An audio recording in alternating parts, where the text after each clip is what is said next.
Welcome back to Let's Talk Race and Man. I'm your host, Harrison Paul.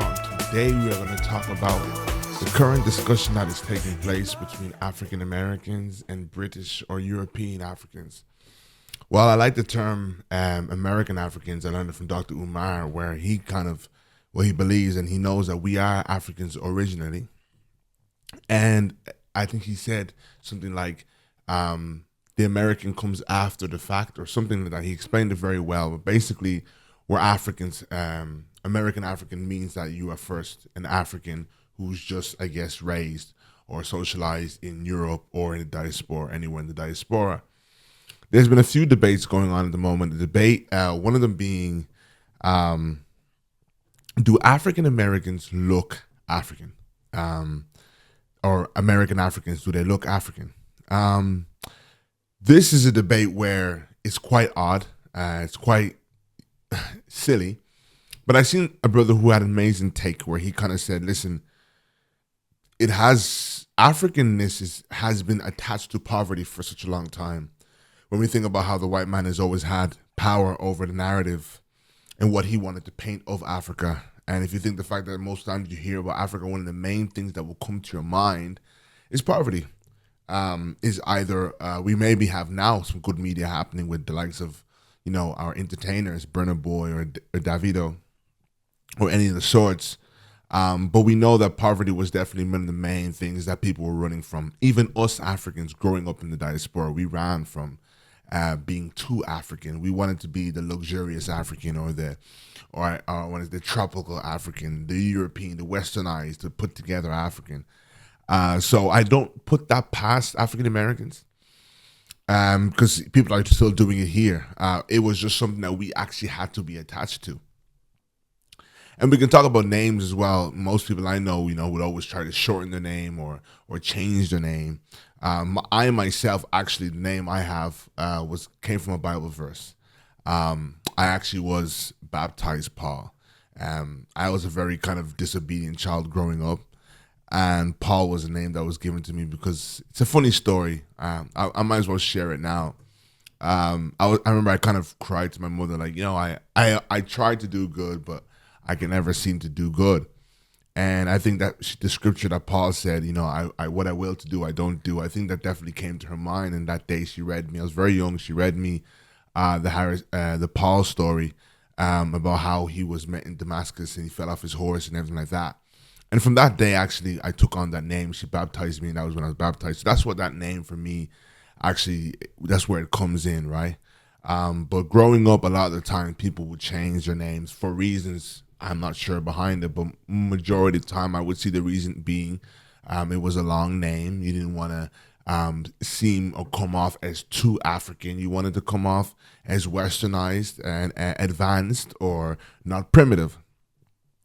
So we have a lot of, a lot of baggage when it comes to what it means to be African. And there are so many aspects to this, One of the other arguments that has taken off at the moment is the argument of whether or not black love is, where black love is more prominent. Is it more prominent in the UK? Is it more prominent in America? I, as a first-hand witness of living in the UK and living in America, you should know, if you know this account, I am literally cannot get over the African Americans, because when I moved there, I began to understand why they have such a huge culture of people who have conquered so many things, who have achieved so many things, because the culture of the revolutionary culture that lives within America, I guess it manifests itself within relationships. It manifests itself in day-to-day life. And you get to really see the children of these great heroes who we all look up to, because I believe they've all been programmed. They've all been, they've been reared to be revolutionaries without them even knowing. Even the least political person is reared to be a revolutionary. When we think about the fact that Martin Luther King only died 55 years ago, a lot of people's parents would have, lived in a time where he was on the television. And someone said to me today, well, we didn't have segregation. And I said to that brother, well, you say that like Diane Abbott isn't one of the only black people who we count on to say something that is, I guess, against the white power structure and to rebut, I guess, to push back against the white power structures. And it's quite sad when we think of how docile we are. Right now, all we really have to show for on a political stance for our diversity is really Rishi Sunak when it comes to the UK. And then, of course, Ireland, it's almost non-existent. I think there's one MP or, I guess, I forget what they call them in Ireland, TD or, yeah. I think it's Tala at the moment, a black lady. And we all understand that anybody at this point really is going to be a compliant candidate. But America is filled with people, whether it's in parliament, whether it's outside, of a culture of people who are pushing rebelliously against white supremacy and the white power structures. And they are pushing their way into places that, honestly, we've not even been considered for. Just because we've been kept out of those places. So when we start about the first topic, I just want to quickly get one of my favorite videos. It's about Shahrazad Ali. It's one of my favorite activists. And she speaks about whether or not, where this relationship and this tension began for Africans and African Americans. Let's take a listen. Get along with the Africans, and they don't get along with us. They've been taught to hate us and dislike us and think we're a fool, and we've been taught we don't like their attitude. They act like they're superior because we're walking around talking about we are African Americans. We're not African Americans. We are American Africans. This is how an African look that's been indoctrinated with all the nonsense of America. This is how an African looks when they have been robbed of their God, their politics, and their principles. We are a result. This is what it looks like.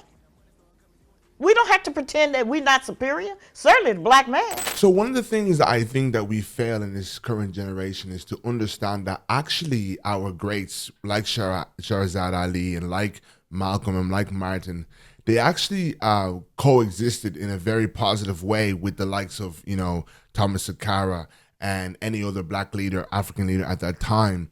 And they would often, they would often kind of signal each other, and we were very united in the fight that was going on. There was a lot of respect for each other. Some may actually argue that apartheid came to an end, and during that time in the civil rights movement, we inspired independence. Even for Zimbabwe, independence was inspired the Africans because they saw the African Americans and what they were doing. African Americans have always, and Africans and African Americans have always been fighting with each other, coexisting. But what happens here, and this is what she's addressing, is that the unity became a threat, and that unity became a threat to the white power structures.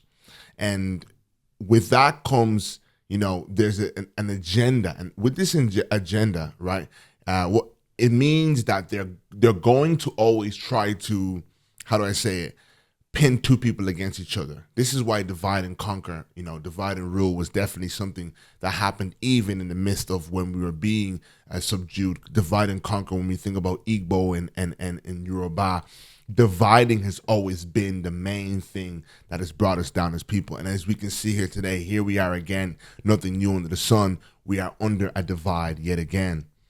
And the point that I want to make clear is that I find Africans believing the narrative that the white power structures have said about African Americans. Let's look at, for instance, if you're going to take the narrative about the African American, how he speaks English, just for an example, you're taking that narrative because you're seeing someone who is unruly, right down to the way that they speak the English language. And you're seeing as someone who's maybe, I don't know, a thug or a delinquent. But if you look at it from my perspective, I'm now understanding of people who've created a rebellious way of communicating amongst themselves. Whereas amongst Africa, we want the leader who speaks English or who is well-fitting to be able to have a dialogue with the white man the best. That is the type of person who we want. Here's another thing. This is why Candace Owens is pulling the wool over the eyes of more European Africans than she is African Americans. Because African Americans are not more impressed by the fact that you can articulate yourself in a way that impresses or I guess replicas or looks like the white man the most. They're not impressed by that. So real African Americans would much rather have a sister up there who's speaking AA. And that's not speaking properly. I don't like the idea of what's speaking properly. What is speaking properly? What is speaking properly? We have come to this place that we have now made people who speak differently a sense of speaking properly, which means there's no individuality, right? And we all know that this pyramid was set by the people who own the language. So why are we competing and judging everyone's worth based off the way they're speaking the oppressor's language the best? One of the main things that I love so much is I love how I watch hip hop artists and they'll be expressing themselves in an interview about what they went through in the ghettos, and he's got the most broken English, but you can feel that young man. You can feel his brokenness. You can feel his pain. You can feel what he went through. To me, that's a level of wisdom, what you've lived, experienced, and knowledge. The same way you can talk to an African man in the rural areas and he will speak to you in broken English. And I'm sick that I used to grow up and nullify their intelligence and their worth because he didn't articulate himself like a Candace Owens. A Candace Owens has no soul. A Candace Owens has no integrity. Wisdom is integrity.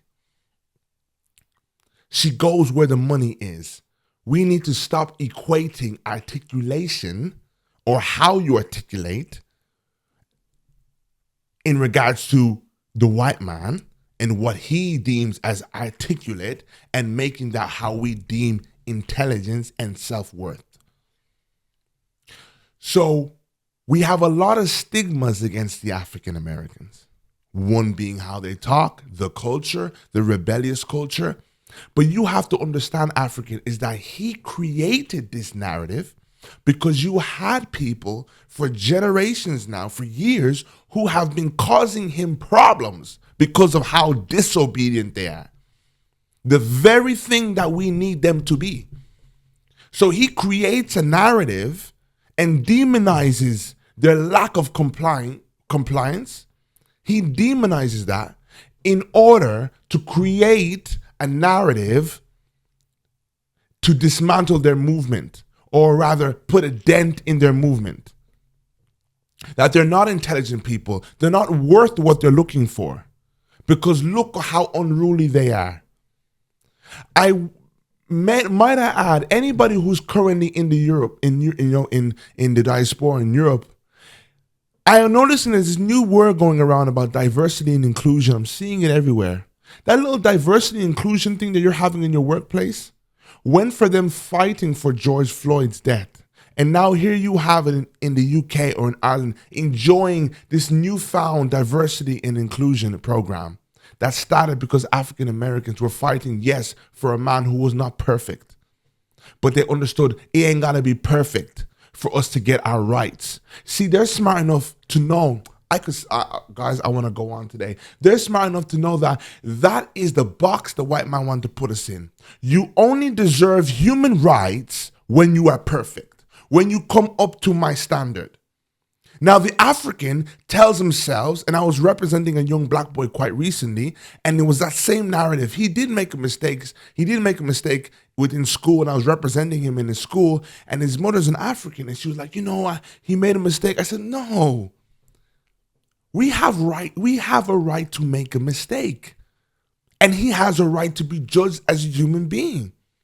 It shouldn't be that suddenly when a black boy does super well, we call it black excellence, and suddenly he has a right to be deemed an individual. And other than that, he's going to be boxed into a criminal box. So we are living, let me elaborate, we are living and working hard to be considered a human, to start with, to be getting the same benefit of the doubt as any other human being. And they understand that process. They understand that side of the fight, and they're fighting for that. So the African believes the narratives that were sent by white power structure about the African, then he comes and then meta adds, so I'm going to put a little punchline in here as well.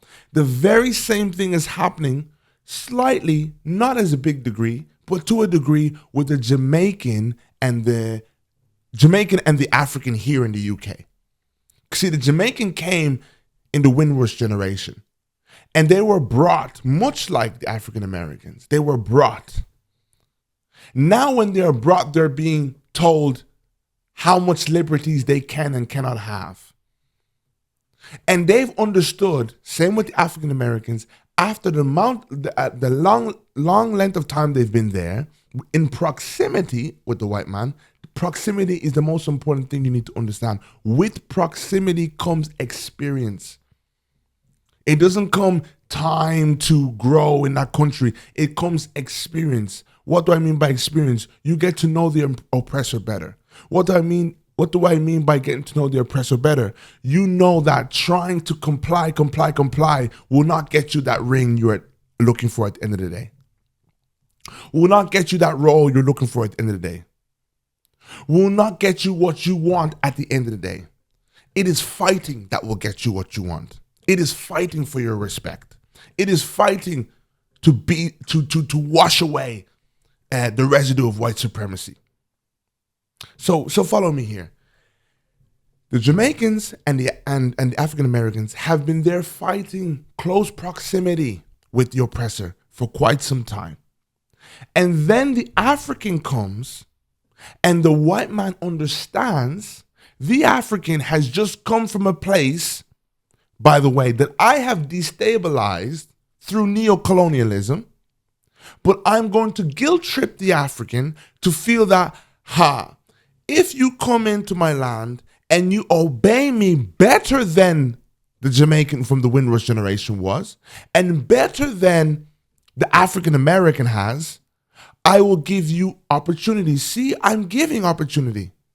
And then with that, you begin to believe and adopt the same attitude towards the African American that the white man had, in order to show that, look at me, I'm a more advanced African. I don't complain. I comply. And I know at the end of the day, I will get my due diligence. Completely disrespecting the work from the Windrush generation and the work from the African Americans who have been there working hard on that soil.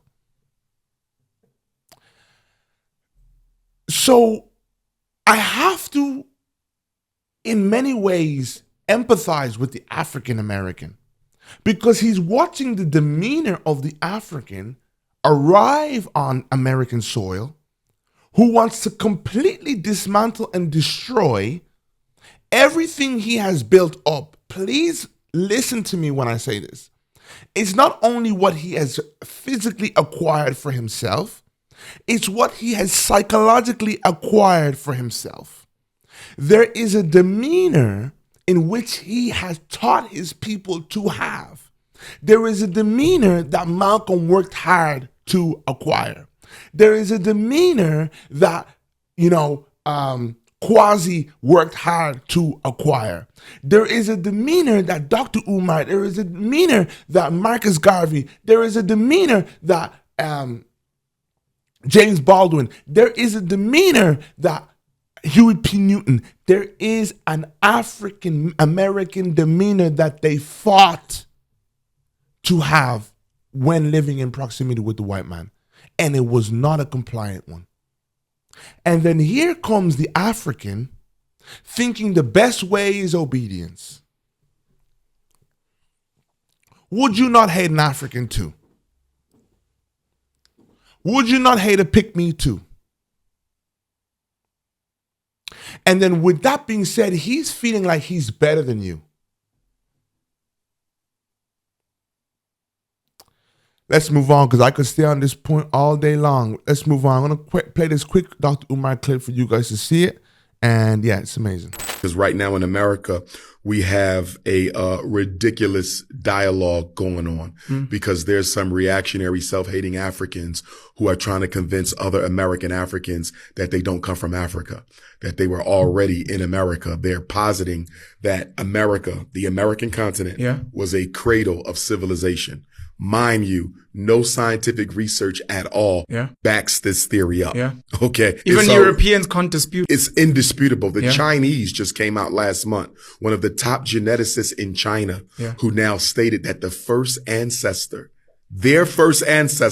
in China was an African, and every Chinese carries the DNA. The East Indians have already done this. Mexicans have done it. So you mean to tell me the people in the diaspora who look the most like the African American, you have nothing to do with Africa genetically? It's ridiculous. There's something called racism laundering. Essentially what that is that the white man and white power structures get a black person who can parrot and echo their rhetoric towards black people.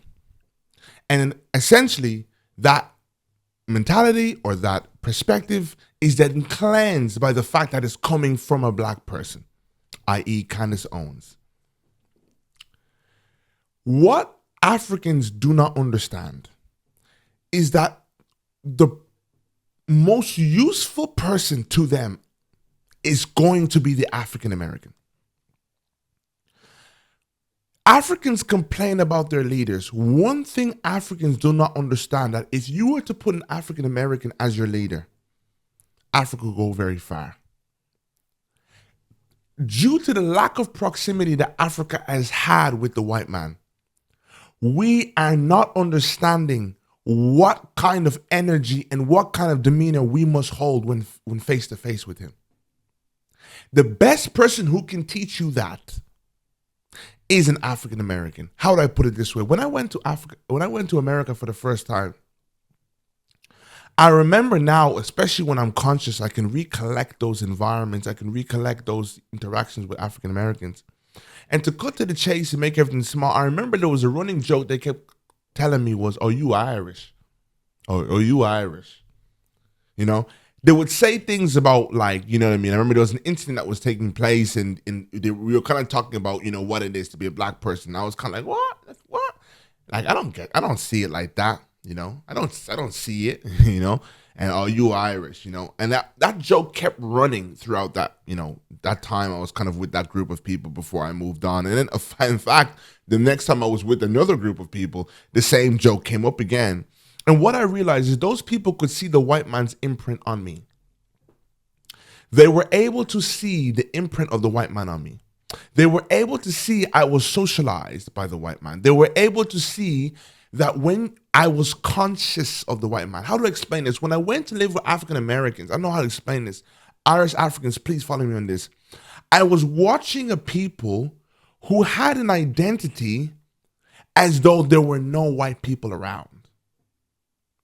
I hope you're following me as I say this. They had an identity that was completely void of the white man's existence. Irish people, Irish black people, our existence is built upon a foundation with understanding that the white man is around. And then we build our identity around his parameters. Right off bat, I keep talking about aura. Aura is the most important. Demeanor is the most important. Why is it the most important? Because demeanor is what you take in the workplace. Demeanor is what you raise your children with. Demeanor is what you take into politics. Demeanor is what you take into the court system. Demeanor. The reason why we have nobody in anywhere important within Europe, really, or we don't have any big voices, any big movements that we can say that we look to the UK for that movement, we look to Ireland for that movement, is because demeanor is the most important. Culture, mentality, psyche, consciousness. There I was witnessing a consciousness that was completely void and in many ways unruly towards white society around them. And now that I'm conscious and I'm studying the culture, I'm understanding that they created a world for themselves where they would incubate themselves in case of understanding, rather, that we will lose ourselves on a journey trying to fit in the parameters of the white man. So our best bet is to become a rebellious people, or rather, unfortunately, considering the type of relationship the white man and the black man has, it's going to self-determination equals rebellion. And if a white person wants to have a connection with you, it's going to have to come on terms where they understand that I will not shapeshift in order for you to accept me as a black person. You African Irish or you UK, you may think that's something as simple as, oh, I don't pretend to be anything that I don't have to be, or I don't pretend to be anything. But when you are around these people, the very reason you think that they're crazy, the very reason you think that they're too much, the very reason you think that they built that characteristic as a self-defense mechanism. I wish you guys could understand the psychology of the African American. It is fantastic. It is absolutely fantastic.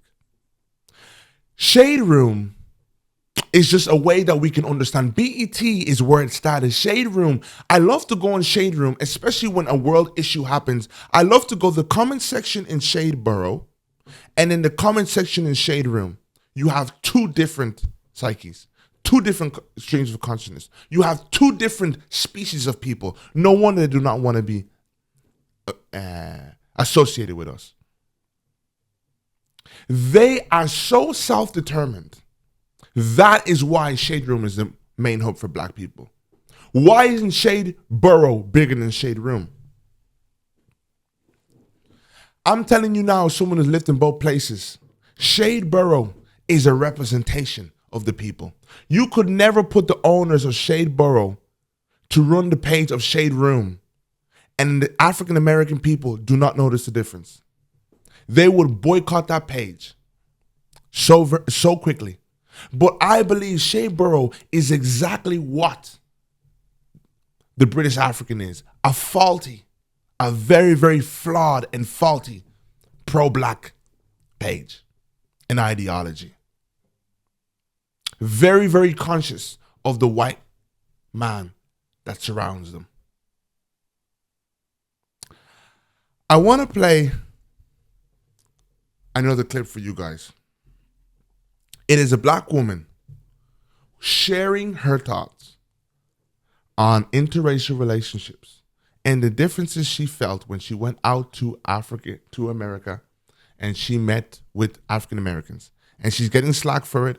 But girl, I know exactly what you mean. And this emotion you're going to see in her right now is exactly what I felt. Check this out. Okay, so there's a last one. Again, I feel like this is relevant to the South because I have friends who live in the North in like New York and other places. And they don't really resonate with this. But what I will say is it is so refreshing. And if you're not black, if you're not a black woman or a black man, please do not comment on this last point. But it is so refreshing and nice to see black men who like black women. Now, if you are black, you know what I'm saying. If you're not, you better ask somebody, okay? It is so refreshing, like, to see black couples, like, to see men pursuing black women and darker skinned women and natural women. And it's so refreshing. Like, having grown up in England, I'm not even going to go into the tier caste system of blackness. We ain't doing that in this video.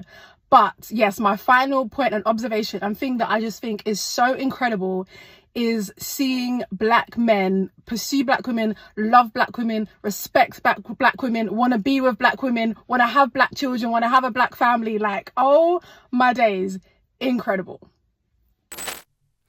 Guys, what you don't understand about these African Americans, if you think about I can bring up so many things. If you bring about a Shannon Sharp, if you bring about a Cat Williams, if you bring about, you I'm just giving you entertainment names, Jay-Z. What she noticed was his history of pro-black. I keep stressing the fact that, now as I'm conscious and I study this, Tupac's mother was a Black Panther. You have to understand this. You have to understand that one of the greatest characters of modern day, one of the greatest rebellious characters, he is shaped from a woman who was on the streets of, I think it was New York or California, protesting pro-black with an afro on, putting her life on the. I think you need to understand. You need to understand that what she felt, that excitement wasn't just about black people holding hands, but she felt black power. She felt Dr. Umar's. She felt Malcolm X's. She felt Kwasi's. She felt great black movements, Panthers, Huey P's. I am a revolutionary. I always forget his name. But, Daniel acted him in the Black Messiahs or whatever. I watched that movie, wonderful movie. I'm telling you guys, these people worked so hard to get that culture you're seeing. They have black lawyers, black Supreme Court, just in the court system and everything. These people worked for what they have. And I want Africans to understand that you have to put respect on their name. There is trauma within the community, certainly, most definitely. But I would choose a trauma of being so unruly, you go off the rails, than being African and being programmed to be so compliant because you're so scared to lose your paper or lose your visa that you don't know that you are now writing history in proximity with the very people who conquered and colonized your country. How do you come here and continue history? Because you have one little visa and you think you have a possibility to do a role in a marketing company or a finance company. And really you can't even read the room, aura, demeanor. Remember, you're compliant as anything. Your little manager role in that finance place, your little manager role in that a marketing company, does not mean anything. It means absolutely nothing. We have a whole parliament, justice system, healthcare system, educational systems that are affecting our children, and you do not have a say anywhere. The best thing you have to show for yourself here in Europe is Rishi Sunak, who was never even voted in, a brown man. That is the best thing, who sells us out every week in, week out. But the African is so programmed to accept small, he is just thinking about his little managerial role or his little opportunity to be able to work in a bank, not own a bank, whereas African Americans are thinking about how can we now begin to fight to own our own banks so we can start running our own institutions. Because we are not appreciating the disparity. You're thinking, so what if there's a small disparity? At least there's a small little opportunity. Put respect on African Americans. They have worked hard. And the last thing I would say to tie this all in today, guys, you are falling into the trap, even this for the African Americans, of the divide and rule. We have Yoruba and Igbo. We have Zimbabweans and South Africans. This divide and rule. But you know one thing I love about Europeans? When it comes time to unite, they made war over football, made war over everything. When it comes time to unite, even now I'm seeing British and Irish uniting to go and share their hatred for migrants. Yet we are busy fighting on who can comply the best. You have people playing hide and seek when it's time to fight. When it's time to put our best foot forward psychologically in terms of, you know what I mean, having a proactive revolutionary movement in this day and age of social media. People just want to, nah, I'm not into all that stuff. So I'm going to play the Prime Minister. She is this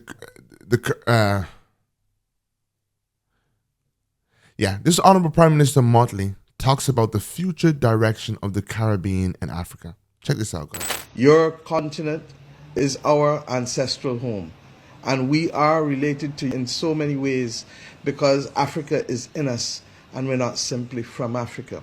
The first thing that we must do, above all else, in the words of Robert Nesta Marley, as he immortalized the words of Marcus Messiah Garvey, is to emancipate ourselves from mental slavery. The mental slavery that has us seeing north only. The mental slavery that has us trading north only. The mental slavery that has us not recognizing that between ourselves we constitute 1/3 of the nations of the world. The mental slavery that has prevented direct trade links or direct air transport between Africa and the Caribbean. The mental slavery that has blocked us from reclaiming our Atlantic destiny and forging our future in the image and in the interests of our people. Unity, guys. Unity. Unity. Unity. We need to put aside this civil war. We need to put aside this desire and this worship and this hailing of Western civilization. When we know to put ourselves above anything else.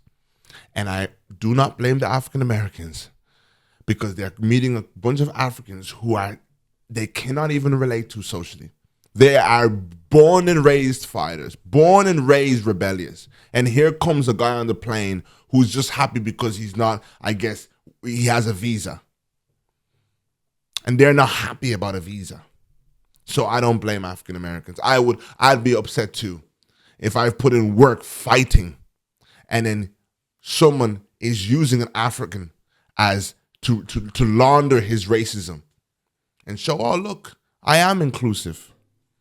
Look at me give this role that seems like it has power but has no real power in it to an African. And that African is so happy and has no complaints. Why can't you do the same thing? Meanwhile, we're looking for ownership. Meanwhile, African Americans have been fighting for ownership. Meanwhile, African Americans are trying to find the next Obama that's actually going to really have more of an impact than Obama did. Meanwhile, African Americans are trying to fix so many things within their communities in terms of within the mayors and all those kind of stuff and make real changes within the communities, changes within the court system. And then you're coming saying, oh, you're just criminals. Oh my goodness, guys. Thank you so much for watching. Make sure you like, share, and subscribe. Africans, let's be united. Thank you. And I'm on a mission for you.